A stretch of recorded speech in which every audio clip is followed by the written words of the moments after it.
Today we're going to continue on our novelty theme by making push-ups more interesting. As we've already been discussing, brains crave novelty and challenge. And it's no surprise you've watched anything, know anything about me. I'm a huge fan of bodyweight exercises for making people stronger, doing some conditioning for them, and really just learning to own your own body and be able to control your own body.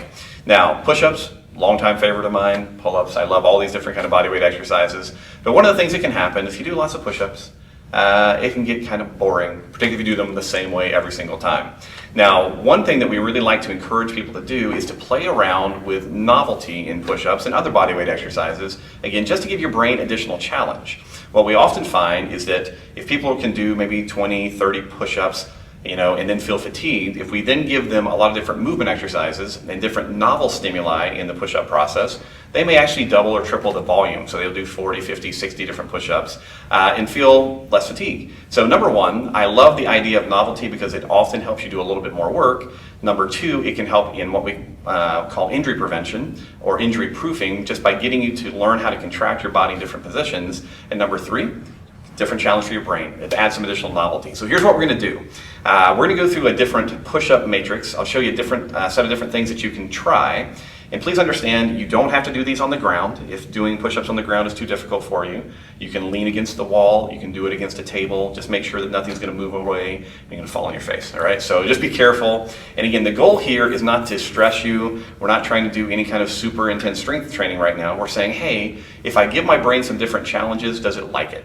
So if you think about it this way, we can take our arms out. This would be kind of our standard push-up position. From here, we also have this position.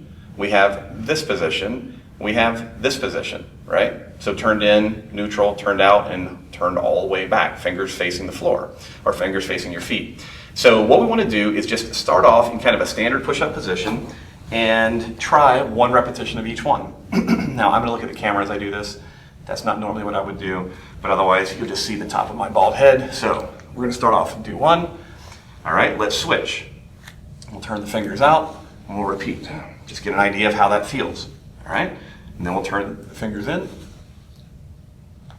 And what you'll figure out as you do this is that your elbows have to go on different paths or different tracks. Nothing wrong with that. And then our final one, this one tends to be quite challenging for a lot of people, will be here. Again, fingers just facing back behind us, all right? So now, having done that, I can practice a few, making sure that my hands are kind of in the same position. Then we want to mix it up. So for instance, maybe I want to come over here, turn my right hand in, turn my left hand out, and so now I'm doing kind of this weird left-facing push-up, and then I could do a right-facing push-up, and I could do mixtures of all these different hand positions. So number one, in a kind of push-up matrix, you want to decide what hand position you're going to use, all right? So that would be step one. What you can also then begin to do is, just like we do with our lunges and our balance work, etc., is you can imagine that you're on the middle of a compass. So now I could say, all right, I'm going to begin with my hands in my neutral, fingers forward position, but instead of being here, I can now take my right hand and place it somewhere on one of those lines of the compass. When you do that, again, the challenge is going to go way up depending on how you set up your body weight. So when you start playing with the compass, I actually recommend that you make it easier for yourself. I'm not a huge fan of push-ups done from the knees just because of people often struggle to hold their spine correctly. So if you are going to play with this, I would recommend maybe using, again, a wall or a bench or something that allows you to position yourself a little bit more carefully. A bench can be a problem just because it's not going to give you a lot of space for placing your hand. So in the beginning, using a wall may actually be a better solution for you. But just for instance, I can be here, again, standard push-up position, and go out on this line. So now I have one arm extended. I can bring it up on this 45-degree angle. I can bring it back on that 45-degree angle. Just playing with kind of different positions. And notice in this particular case, I'm still trying to keep my body kind of in the middle of the push-up position. Now I have hand positions and arm positions that I can start to play with.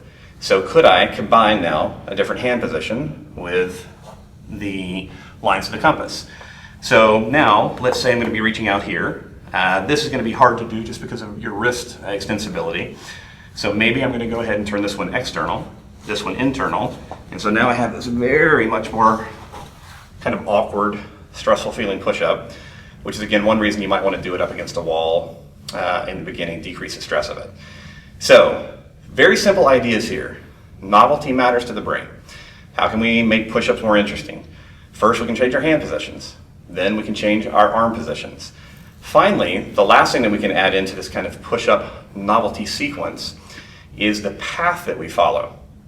An easy way to think about this is most push-ups are done in kind of a piston kind of motion. Down, up, down, up. Could I instead try adding some circular motions into the push-up? Once you start to do that, things get even more interesting, because basically, rather than saying, hey, I want to use a simple path from up to down and back up, adding in a more complicated circular path makes the brain pay a little bit more attention. So, as an example, I could come back to my kind of standard push-up position and say, now, I'm going to make a circular push-up happen. Circular push-up happen. Maybe I want to do a half circle and a half circle.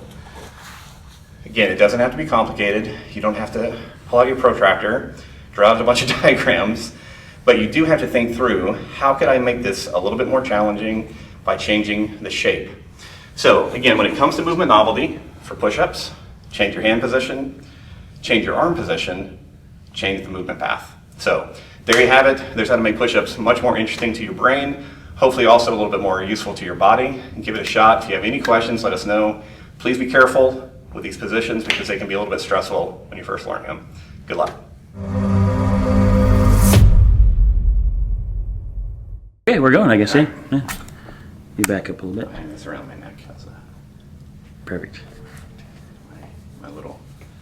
my little scarf. Winter scarf. It's all you need in Arizona, right? Right here, just keep me warm. It was good, but I don't know that I have it.